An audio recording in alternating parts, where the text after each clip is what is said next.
Moikka moi! It's Riikka Kovasin here with another video. This time I'm making some Adventurous Bee cards. Let's get started.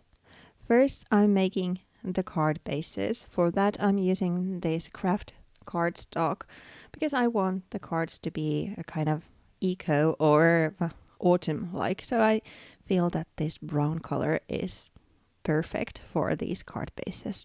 Next I'm then adding a piece of double-sided adhesive sheet to a cream colored cardstock because I'm using a printable for my background, and well, the printable itself is just printed on top of paper, so that's too flimsy for my use. So I'm making it sturdier by adhering it to the cardboard. I then use scissors and a paper cutter to cut the sheet to pieces fitting to my cards. First scissors because I need to trim the edge excess off, otherwise I can't use the paper cutter's kind of aligning tool, or how do you call it, so I get the cuts straight. When I then have the centers done, I'm then concentrating on the other elements.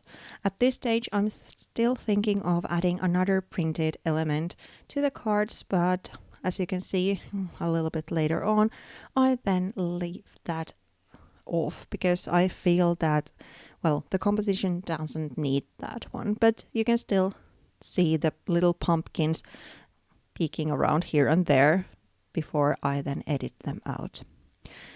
I'm using dies to make the elements for my cards, and I'm die cutting them from white cardstock and then using these distress crayons to color them.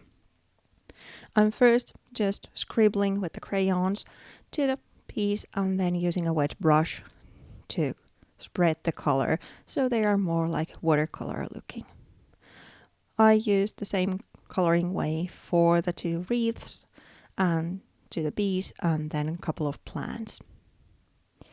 I then treat the edges of those printable sheets and distress them by using scissors but also inking them so they're really worn looking. I then add some orange toned acrylic paint on top just with a palette knife to create this background element, and then leave those drying while I ink around the little elements to give them more definition. I then use a stapler and staple some of this white fiber as a bottom layer for the composition, and then use just craft glue to adhere the wreath and the plant in place, and for the bee I'm using foam tape to make it a little bit more dimensional. And here I'm then trying the little pumpkins, but as you can see they don't fit the card anymore, so I'm just leaving them out to be used in another project, and instead I'm just adding these die cut elements as the focal point. The other card has this leafy branch and the other one this delicate flower, and the wreaths are a little bit different as well, so while they look quite the same, there are some individual touches in both.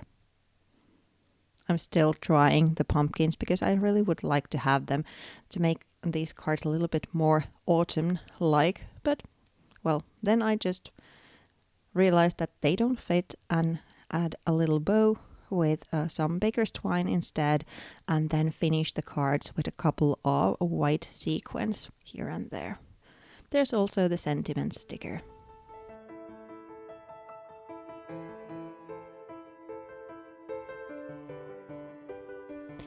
Here are the ready cards and some detail shots. Thank you so much for watching. I hope you liked the video, and I'll be seeing you within a week with another video. Thanks again. Have a great day.